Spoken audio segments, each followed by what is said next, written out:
Hey, already making a mistake there. How's that for That's live? good. Mistakes are good. Mistakes are good. What's going on, EB? Hanging out in the crypt as usual. Been watching some movies and stuff. Yourself? CW? Let's see. A lot of work and a lot of cool stuff going on outside of music and audio, but it's definitely been fun, man. It was a really slow first part of the year, but now things are ghoulish, so I'm pretty happy. Pretty happy with the way things are going, man. So no, I don't think we'll talk about plugins today. No. Today's going to be something different, something special. The news that I got last week is I have what's known as RSI, repetitive stress injury. And Right. it's in both hands. My hands are pretty messed up, mostly though in my right hand. And it's from holding the keyboard and phones and tablets and stuff. You know how it sits in your, it's right here, and it's like my finger. And the problem is with this is you get nerve damage.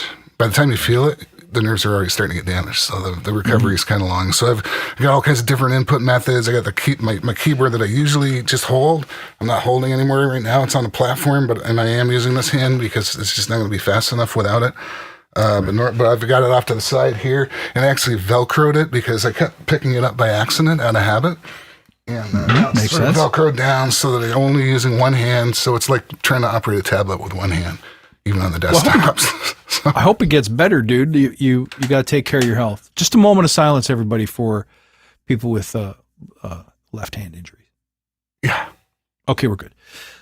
All right. Well, take care of that, man, because as an artist, you got to be able to, you need it. You need it. Yeah. So news, just general stuff that's been bopping around. Did you hear the remake that Steve Perry did with the, not Journey, but with Steve Lukather's kid and Phil Collins' kid? They made like a little supergroup, and they redid Journey's You Could Have Been the One, I think is the name of the song. Have you heard that? Have you heard it? Oh, was it good? Fucking Steve Perry. I don't know how he does it. I don't know where he comes up with it. But when you hear that song, I heard Steve Perry's last record, and it was good, but it was different. It's old Steve Perry, like senior Steve. But this is you couldn't tell that this wasn't one of their tracks from 1980 something. So good. So check it out. Go Google Steve Perry and then hit news, and you'll see all the links to it. But you'll enjoy that. Super, super good. Will do, because I'm one of the people that liked his last solo record, where you could tell his voice is different, but it's still him, man. You know. Stuff. Did you know that John Five wrote one of the songs in that record? No, did not. Yeah. He's a hell of a songwriter. It's just such a the biz, right? The biz. Yeah, there's been some cool collabs I saw. Steve Vai and Joe Satriani did a collab track together. I forgot what it's called. It's really good. Mm-hmm. Yeah, I saw that too. And there was someone else who's got different guests on each tune. And they're all really kind of famous singers and guitar players and stuff. And I can't even, I'm scratching my head to remember what it was. Maybe that'll come back to me. But I think that's just the name of the game now, is collabs. You're drawing, you got to kind of concentrate the audiences together, right? Well, that's the thing. For those of you who are watching the Mixercist and expecting a, Acoustica review, we love Acoustica. I still love plugins. I still get the fever, but everybody else is making plugin reviews, and they all sound the same. It's all like Dance Monkey Dance, kind of everybody's got the same YouTube thumbnail with pointing at a piece of rack gear with our mouth hanging open. It's like, at what point does everything just become the same fucking thing? So that's kind of what we're here to talk about today. But first, we got any movie mojo? We got anything going on in the scare cinema? I finally got around. And I'll see if I can find this here. Finally got around to watching Dune 2. Oh yeah, what you think? I loved it. I loved the first Dune. I think what it is what you've got is some of the best cinematography and visuals in movies ever made, period. Especially if you get to see it in IMAX, or maybe you've got if you got an Apple Vision Pro or some kind of headset like that where you can see it really large. That carries a lot of it. It's really deep. It's the Frank Herbert thing. It's been split out now into 2 movies. There's a 3rd one coming. I mean, the first Dune, if you remember, the first Dune was 1984. David with Lynch's Sting. movie. Sting with was Sting in it, yes. And that's okay. A lot of people really like that. I never got it. I never understood it. But this version I do understand. I'm following all the characters. It's really epic. It's really involved. Super. Looks beautiful. It really is. Chris Walken is in it. Chris Walken. You got this the bad guy. The bad guys are really good on this. Cool. It looks great. Yeah. Yeah, definitely worth checking out. Obviously, you want to start with part 1, but clearly. Yeah. So that's what I did on my summer vacation. But what about you, man? I'm holding out for the Mike Tyson Jake Paul fight. That'll be my event of the year. And I've got some cool movies. I just wanted to bring that up. So you know what I watched it was on Shudder. Like Shudder's doing some cool stuff. So right now they brought back Mother's Day because it's Mother's Day. And they did a halfway to Halloween thing where they brought on a couple of movies like The Changeling. They put on a couple of old Ty West movies are on the channel right now, which is cool. But I watched one, it's relatively new, and it's called Late Night with the Devil. Did I get that right? Late Night with the Devil. You did. I think I got it. Yeah. It's an interesting movie. Like, we're super well done, and it keeps you wondering, like, what's going to happen next. It's really a 1 or 2 set piece kind of movie, right? Everything takes place on the main stage, and some of it's a little campy, and some of it's a little stupid. But first of all, it's got a total retro vibe. Like, it's a story about a 1970s talk show host who's competing with Johnny Carson, trying to get in the ratings. So he brings a medium on with somebody, not a medium, brings a person who claims to be possessed or a host for some demonic presence and brings her psychiatrist on as well. And then stuff just starts happening. It never gets full on like, okay, turn the lights back on. Right. But it's still good. Yeah. It keeps you kind of on the edge of your seat a little bit. And it was a fun ride and it was really well done. And I don't think they had a ton of budget to do it with. So kudos to them. It's a really, just a cool little piece of cinema, different. And right now I'm in the mood for different. So check it out. If it's on Shudder. So if you have Shudder, go get it. Oh yeah. I noticed that, Conversations with the Devil. That's a good book. Of course, everyone's read that one, right? I noticed there's the same people that did Barbarian, which is, I love that movie when that came out a few years ago. And it was just this kind of, low to medium budget, off the wall, crazy acting, insane premise, almost comical, but not. It's not like slapstick horror. It's just clever horror. Yeah, and it looks like that's what this is going to be. Yeah, exactly. Love it. Exactly what it is. Yeah, for sure. So I'm glad people are making movies still. I went on a binge a while ago where I'm like, there's no good movies. And so I went back and watched Clerks. Do you remember Clerks, Kevin Smith? From like 1993. That's sad, man. I don't think I've seen it. It's a classic. I know I've heard the name a million times, and I know people love it. You're the third person I've spoken to who's like, Clerks? I don't think I've seen that. It's like, dude, we used to talk about Clerks all the time. What are you talking about? Go watch it. Indie movie, was made for $30,000, shot by the guy who, what's Kevin Smith's biggest claim to fame? Maybe, he was involved in the production of, or the writing of, Good Will Hunting. So he was good friends with Ben Affleck and Matt Damon. So they did a ton of stuff together. In the 90s and the 2000s, they did a ton of stuff. And most of it's junk, but it's fun junking. But Clerks was good. You know how your first movie, you've been bottling that up your whole life, waiting to release your first film. Yeah. And it was just all his best chops on film. Still one of the greatest comedy movies I think ever made. So with that said, who's out there? I see we got a couple of people who have been looking. Well, no comments yet. Yeah, but go ahead and throw nothing yet. Throw down your name and let us know where you're watching from. Make a comment, right? We will come there watching. And we will terrorize you. Do business with your family. While we wait for people to respond to that, let's talk about what we wanted to talk about. We decided to jump on today because we saw something, and not the whole world, but a big bunch of the geekery is certainly up in flames. You can smell the flesh burning. And let's talk about why. Man. There.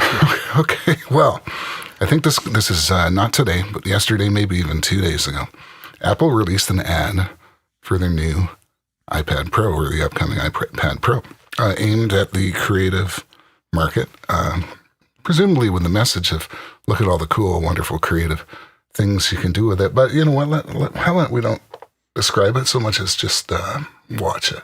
Let's do it. So the inference or the concept in this ad is that we've taken all forms of creativity and we've squished it into a little, thinner than ever. I love this. with the eyeballs popping out. Sorry, I'm just watching it on the feed. The inference is, or the concept is, that we've taken all of the world's creativity and all the tools that they use to do it, and we put it in one thin piece of glass. Now, this thing features the new M4 processor, which I'm still running M1s on my iPad and my MacBook. And I can tell you, I'm still impressed with how fast it is. No fan, no heat, no noise, no nothing. And battery life for days. Like I haven't maxed this thing out yet. So I can only imagine what an M4 does. But that's not the point. The point of the commercial is we have liberated so much creative horsepower that you no longer need, your guitar, your piano, your paint cans, your whatever. But why is everyone tripping over this? What's your take? Well, I mean, it's taking things that people love to do, the creative tools that they use if they were. And cool, I mean, it starts off with a record player and a metronome, and the first thing you see the trumpet getting crushed, and then the piano gets crushed. And then I noticed a lot of people were mad about the camera gear getting crushed, the lenses and stuff. Mm-hmm. And, there's a couple Twitter, some hate tweets. Oh, so many hate tweets. If you go on anyone commenting on this, you're going to see who needs human life and everything that makes it worth living. Dive into this digital simulacrum and give us your soul. Sincerely, Apple. Right? Yeah. It's a little bit of a dense comment, but here's the thing. If they had just pushed all the instruments into the iPad, without the iPad, with all like the guts of the piano exploding and the paint splashing all over the place, that would have been one thing. I think what people are upset about is it's a wee bit dark. Number one, it's completely tone deaf. So at a time where we're a little scared of AI because we haven't fully explored the ethical the ethical implications, is the word I was looking for, of robotizing everything, from resumes to computer-generated books. Computer-generated art is everywhere, and it's getting better. Video, movies, footage getting is better everywhere. Really fast. Getting better. Well, remember not even a year ago when we did that gag reel, Jack Torrance's greatest hits, Freddy Krueger's wedding, and everyone's missing fingers, or they got 8 fingers, they got 2 elbows. It was great for laughs. Like we had a good time with it, but it's gotten way better. Way better. And so it begs the question, why would you want that? Like, that's the part I can't understand about any of it. It's like, hey, I'm reading this book and it was written by a robot. Why would you read that? I don't understand why you would want that. So we had this argument a little bit last time, but I think what freaked people out about this ad is that it makes it too real. It's like, you don't need any of that stuff anymore. You don't need a camera, record player. You don't need your old toys. You don't need paints or brushes or any of those things, guitars, trumpets, metronome. You don't need them. We got you covered, and it's all in this little itty-bitty piece of glass. I can see why people are freaking out. Now, you said you had one where someone played it backwards. And by the way, well, we're going to get to okay, that's what I wanted to do was comment, so why don't you do it? There's just one. Our friend George kind of chimed in and said, also loved Late Night with the Devil. Agree it's different and wish it was a tad scarier. Exactly. So they kind of had me there. They could have gone someplace super tense with it, but they didn't. But still an awesome movie, worth a watch. It's kind of a new genre piece. Kind of hard to be original in horror anymore, so you got to give them credit. So thanks for that comment, George, and it's great to see you. All right, yeah, it's awesome. Well, a couple show us things. What you got. Number one, YouTube's already telling us that they've recognized that we're using someone else's stuff. Presumably it's the Apple ad, or maybe Yeah. the trailers, but this may Yeah, affect your while stream. we're- So I'm not sure what people are actually seeing out there, but we are recording this. So if, we'll get to the bottom of that and what the problem And might if be. if Eric disappears tomorrow, then something's up. But talk about So, well, I want to expand on what you said, because you talked about it on a creative level, and I'm also thinking, on a societal level where yes, the AI coming in is a part of it, computers getting smart of us. Some people are really worried about that. We've been seeing on our screens for the last bunch of years just these horrible wars and acts of terrorism and violence, and I think people, all around, around the whole spectrum, are starting to get really worried about governments cracking down, about losing freedoms, about all this stuff. And I did find a comment that I think explains some of that kind of motif. Apple has unintentionally made one of the most fitting and revealing advertisements of the modern era. My God, this horror perfectly encapsulates the feeling of life as the powerful, wreak escalatingly careless and clueless destruction. Mm-hmm. Right? I thought that was really well said, right? I get that. Sure, yeah. Like I said, it's poorly timed. Like, that doesn't make me want to go buy gadgets, like $2,000, $2,500 gadgets. It just doesn't. It makes me want to put them down, burn them, and go running for the woods with my 12 gauge or my whatever, and just take up residence, get off the grid, man. Do a Ted Kaczynski or something and just bolt. Just get a little log cabin, stuff the holes with dirt, and just wait out the apocalypse. Maybe not the full Ted, right? Not the full Ted, no. Just the shack, right, in the woods. Ted gave it one. Yeah, Ted went one extra push. Yeah. We didn't need a little too far there. But so it was. I don't know who originally came up with the idea of the reversing the Apple ad. Mm-hmm. Someone said, someone in China. I don't know. But let's take a look at what, again, with no sound. But let's look at what that would be like. I think it takes a few seconds to click in here.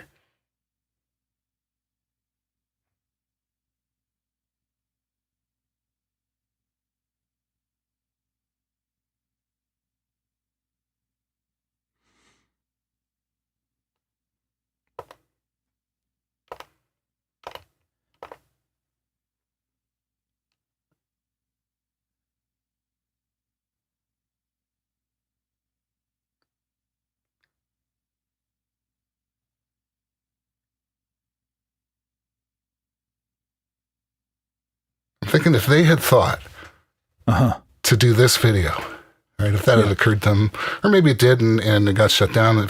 If this had been the video that came out, this might have been one of the best ads of the decade. Might have. I don't know. To me, the way it's just emotional.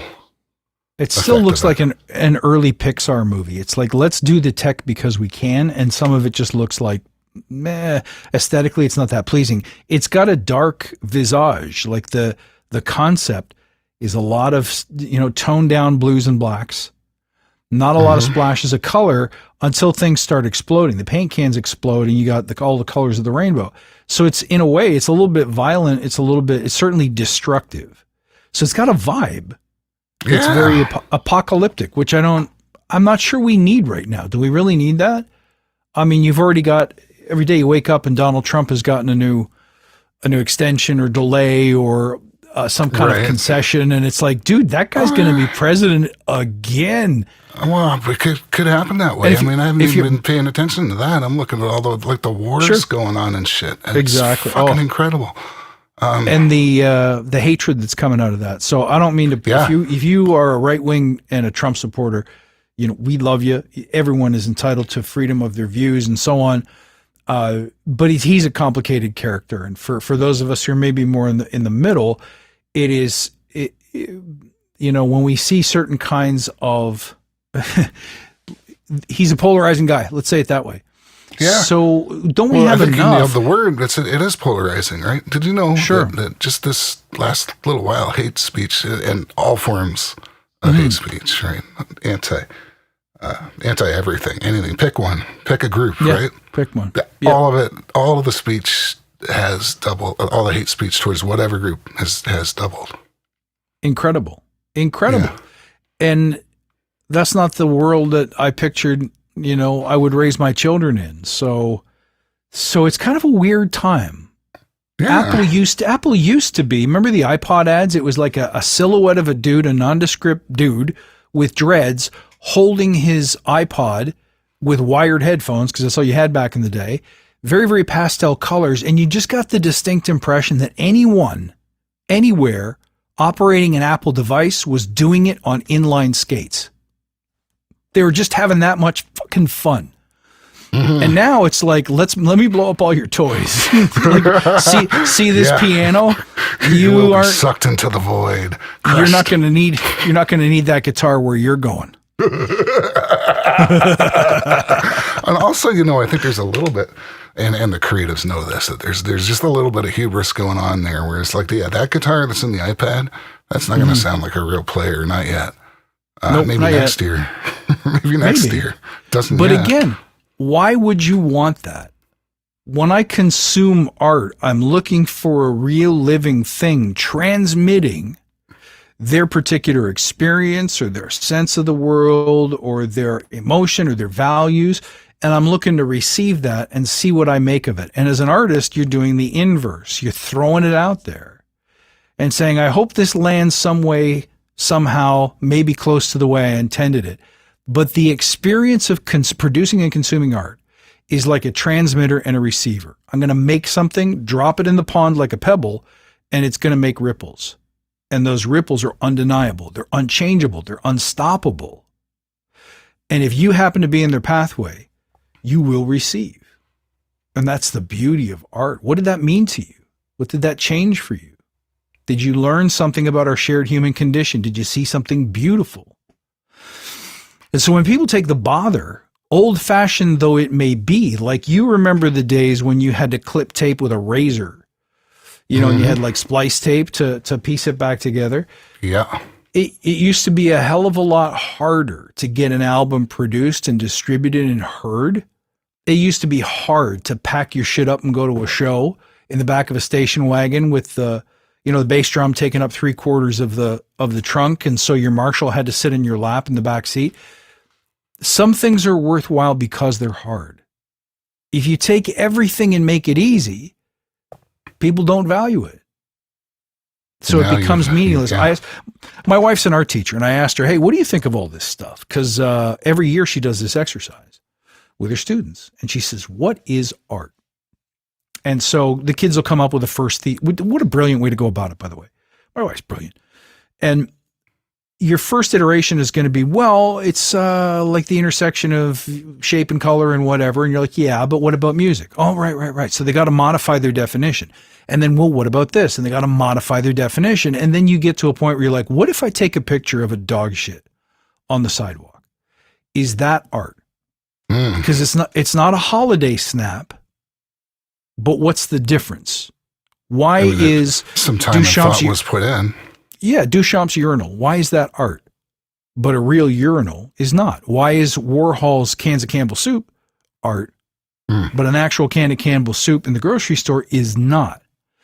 And so I said, well, what do you think about this? What about AI art? Is that art? She's like, nope. I'm like, you sure? I said, yep. I said, why not? She says, because if a human doesn't create it, what's the point? At the same time, you got to consider, though, it's been trained on human art. That's the thing. They went out to train these models. They've basically scraped the entire web. When you think about all the different companies involved, mostly without permission, I might add. And if you play with those art generators, you'll see. Wait a minute, I think I recognize that from this photograph or this painting or this film. Oh yeah. Well, we did that. What was it? What's that? Was it Suno or Sumo or what was it called? Suno. Yeah. And you hit like Make Me a Metal thing, and it sounds like James Hetfield. How is James Hetfield not calling his lawyer and saying, we may have a problem here? It was unmistakable. That was Hetfield, right? Yeah, well, it sounded a lot like him. I think I did hear about one music lawsuit. Now, I know that artists are suing, newspapers and news organizations are suing the various companies. Mostly it's directed at like ChatGPT, but there's some at Google, Microsoft. I don't know. And that's always changing. because is that fair use? Is it a derivative work when you have, the New York Times, I think it was, they were pulling out line by line almost complete paragraphs, sentences like word for word that show up in these chat responses, right? So is that, that's not really transformative, is it? No, it's not. And, technology makes certain things better. I have old records, stuff from, let's say, the 30s and 40s, where you can tell the vocal signal is clipped, like it overloads. And they don't sit there and go, oh, well, let's stop that and do that over, or we can fix that in post, or we can get a declipper. They're just like, keep rolling, because we're not fixing that. We're not going back. If it's too expensive, dude, just keep going. Just try back off the mic an inch and keep rolling. Now, I mean, everything can be so perfect, can be time aligned and auto-tune, all those wonderful things. Nothing, when was the last time you played out of the box and mic'd up a guitar cab? Well, exactly, right? I want to do that because I've been using Tonex and stuff, and the amps, like, they're going to atrophy if I don't turn them on soon. And when you turn on an amp, you realize, oh, it's cool, man, it's cool, and the sounds are great if you know what you're doing. It's like, they didn't go anywhere. They're still there. They're still awesome. And a great tube amp crank so that the speakers clip and the power section is toasting. When your fingers touch those strings and it says "thou shalt," the fucking amp just goes, "Yes, sir, I shall." Like there is a connection between the artist and the amplifier. God knows how they made that magic. Like, I have no idea why that's so good, but it is good. And those Sims, they're not quite the same. As we talk about all the time in the mixer system, right? Is this good enough? Is this analog enough? It's good enough, so, you know what? It's good enough you never tell on a record, on a recording, but in the room, Never. Especially when most people play their songs out those cheap-ass speakers, those 50-cent speakers in your iPhone. So this begs the question, did Apple intend controversy with this ad? Well, maybe that's the cleverness of it all. Maybe they did. Maybe, because that happens from time to time. Let's just make something that'll irritate people. Like, to get attention, right? Possibly. Fist shaking, kind of, I'm going to get you, Apple. Lawsuit. Yeah. I mean, I think it's more a matter of them being clueless or whatever. Or you think so? I don't know. They're a little too far. I don't know. In the movie Scrooge, there was a section where Bill Murray's character hears that his commercial, his Christmas special commercial, was so scary that an old woman died watching it. And he's like, yes, you can't buy this kind of publicity. So if they could think it in a movie from 1985, what are the chances that in 2024 anything was a mistake? Like, how did this get past a whole marketing department? A group of people with their, face palming going, what did we just do? Do you really think they didn't see it? Or do you really think it's like, we want people scared? We want people looking at this saying, is a robot going to take over my family or my house or whatever? And we want them thinking about it. We want them antsy about it because somehow they figure that'll make them walk into an Apple store and throw down 2.5 G's for an M4 processor. I don't know. Oh, yeah. But who's your target audience? Those are going to be sick machines. They're going to be really fast and really good and expensive. Yeah, but they're going to be awesome. And I heard that Logic Pro is so good that you don't have to have the plugins on the iPad to run them. So it's almost like you'd go to your MacBook, which has all your authorized, Acoustica plugs and UAD plugs, and you can still run them on a session that you're running on your iPad. I'd have to verify that, but that's something I heard. And if that's true, that's like level next stuff. I wouldn't know. I've been buying iPads for 10, 15 years now, maybe more. And it was always clunky. Right. It was always like, yeah, there's a DAW, but it's crappy. It's 4 tracks. There's no AU plugs. Yeah. It's slow. It's like crashes a lot. GarageBand version 1 or something, right? Exactly.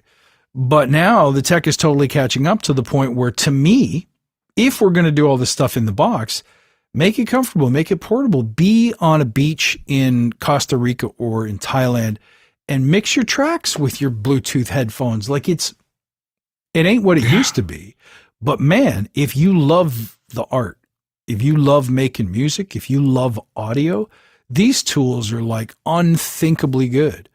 So I tend to think, if you think about who Apple markets to, they market to people who want the status of saying, I'm among the few. Because not everyone can afford this gadget, and people will be saying, well, screw Apple, I don't like them anyway, it's overpriced junk. But at the end of the day, when you see some of these bells and whistles, every reasonable person, every geekhead, every music nerd is going to be looking at it going, that's pretty impressive. And so they attract and seduce people with that controversy. They want people talking about their stuff, even if it's in a negative way. So part of me wonders, isn't this dystopian scare really just like an April Fool's joke or a Halloween prank? And they get, pardon the pun, but they'll get a second bite at the apple with the apology letter, the apology statement. Yeah, so exactly. It's all attention. We had no idea. That's right. We this never should have got out. We're retracting it immediately, and no one will ever be able to see it again. And, everyone's going to be like, "What's the link? Yeah. What's the link?" It's like, nope. We've taken it down for the good of the planet. Yeah, maybe like War of the World shit. Oh, you know what? Speaking of which, we got to do a quick message from our sponsors. Well, I know all about what you want to know all about. A little bit of House of Thousand Corpses there. Yeah, well, I mean, you got me thinking there with the Unabomber shack and everything. That we had to give that one a bit of a look. I have one more, and it's you were talking about. Let me just get it up here. You were talking about just playing and just doing it and making the music and tape, and you had to roll and you had to play it. And there's this awesome documentary called Rockfield. It's a studio in Wales, UK. Oh yeah. And they've done all kinds of Black Sabbath was all the Oasis albums were done there. I think there's some Deep Purple. And they get the artists in there and they show it's like this giant farm that's been converted in like the 60s, I guess, mid 60s into a recording studio. Yeah. And actually, they side by side with the farm, they were running both things. And this is just take a look. Let's let YouTube. Chew on this one too. I'll have to go back and see exactly what YouTube had a problem. So you got dinged for it. Yeah. But talk about dystopian control and surveillance. It's like, oh, we saw you're using a no-no video. In real time while we're doing it. Like it took less than a couple minutes.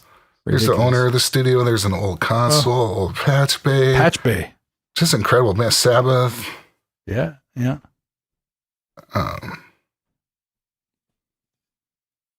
Queen. It's another owner. Really cool stuff. I mean, there was such a heyday in the 70s where studios like Le Studio here in Canada, there were a couple more in the UK. Rush did some stuff there. But Zeppelin, renting out Headley Grange. There was a time when a total experience of the place mattered. Not everything was totally functional or utilitarian. Part of it was the vibe, the creative vibe, being closer to nature or being away from distractions and noise, whatever it might have been. And it was really popular for a while. And then all of a sudden it's like, no, it's got to be near a city. It's got to be small. It's got to be acoustically treated. It's got to be soundproof. It's got to have an air conditioner for the console.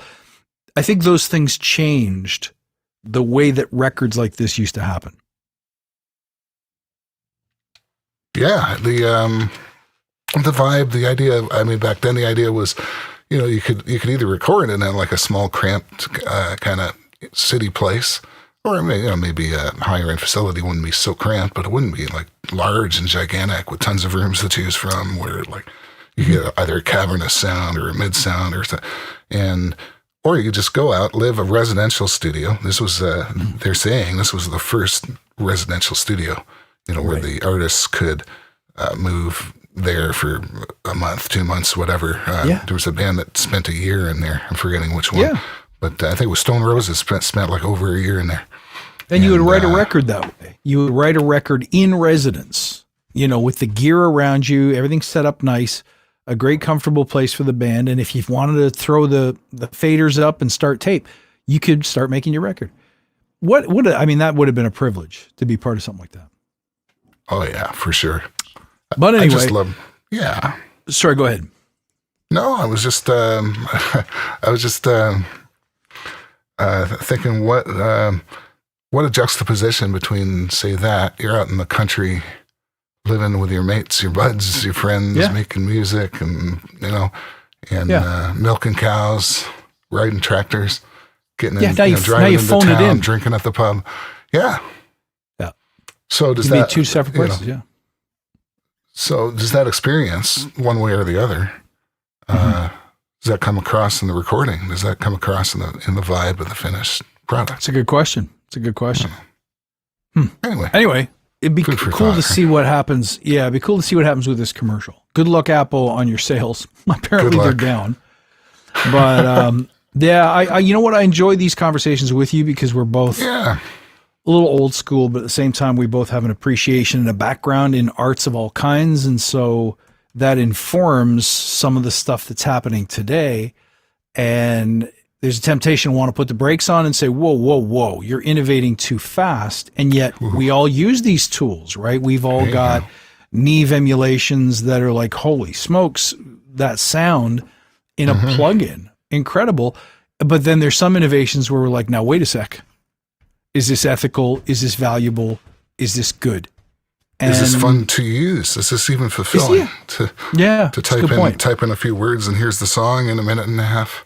Yeah, and like I I, mean, it's said, great there's if something. you're running a show and you say, I need some theme music, like right now. I need a beat right now, a track to jam to right now.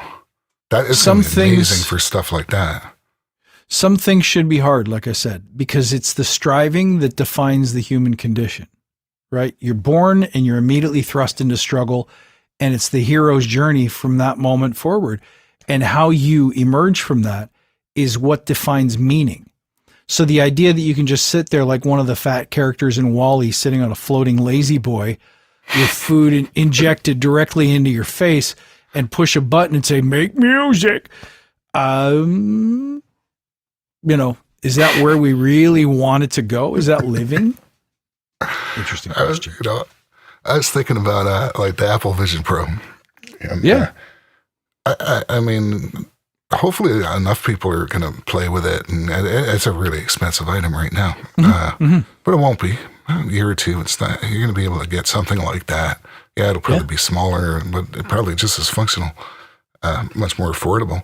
And what I've heard is you put this thing on, and you want to watch a movie. You're sitting in your own personal IMAX theater, 3D, whatever the experience is like, comparable. And are you isolated? I don't know. If you got a group of people and everybody had the same glasses and they're watching the same thing at the same time, maybe it's not so isolating. But what I was thinking is like the way I run things now, I've got two screens, right? I've got the big screen that's got all the show and the switching on it. I've got a little screen where the plugins, well, and by little, I mean the 32 inches, the little one. And that's where the plugins will be, or the DAW when we're doing those kinds of shows. I got a panel here, like a tablet that I touch the switch. I got this. I got a million things. But with the Vision Pro, you just set that up, and all your screens are like visible at once. And that's awesome. But that you know what that would mean? That would mean that if you're watching the broadcast, the podcast or whatever, that they're wearing, everybody looks like Daft Punk on the shows. Yeah. But it's so satisfying to watch the TikTok videos of like hordes of people with their Vision Pro goggles on, smashing into hydro poles and parking meters. Remember Tetsu? Your friend there, he was probably 4 feet high. Yeah. You guys went running one night and he was so short that he banged his head into a parking meter and almost died. Like to me, He knocked him out. Yeah, watching people bang into each other or like break their televisions or whatever because they've got goggles on is just it's so many levels deep of comedy that I almost can't stand it. And if that's living, I'm not sure I need to be part of that. But not saying I'm going to check out, but I am saying I'm going to head for the hills. Maybe you're going to do that. You are going to totally do that. The Unabomber Shack, right? But I might just like retreat into like the boop boop boop boop boop boop. Yeah, boop. That's like I'm actually going to sound like that. That's how I'm going to. You will, yeah. That's all I'm going to say, right? Like people will understand because they've got the glasses on too. for the past 10 years, you and I have sat in your backyard and had this same discussion next to a barbecue with a good glass of beer. Nobody's watching. It doesn't create any likes and nobody cares. Yeah. It's just good old fashioned human connection. And so when you strip it away, do we need any of this stuff? No. Is it fun to play with? Yes. Does it make life easier and better? Sometimes. Yeah. But, am I close to smashing my metronome and my piano so that I can do all that creativity on a piece of glass? Not yet. I write a lot. Every single day I'm way closer to smashing the computer than any of those things. Right? I have a good old fashioned fountain pen and some nice paper.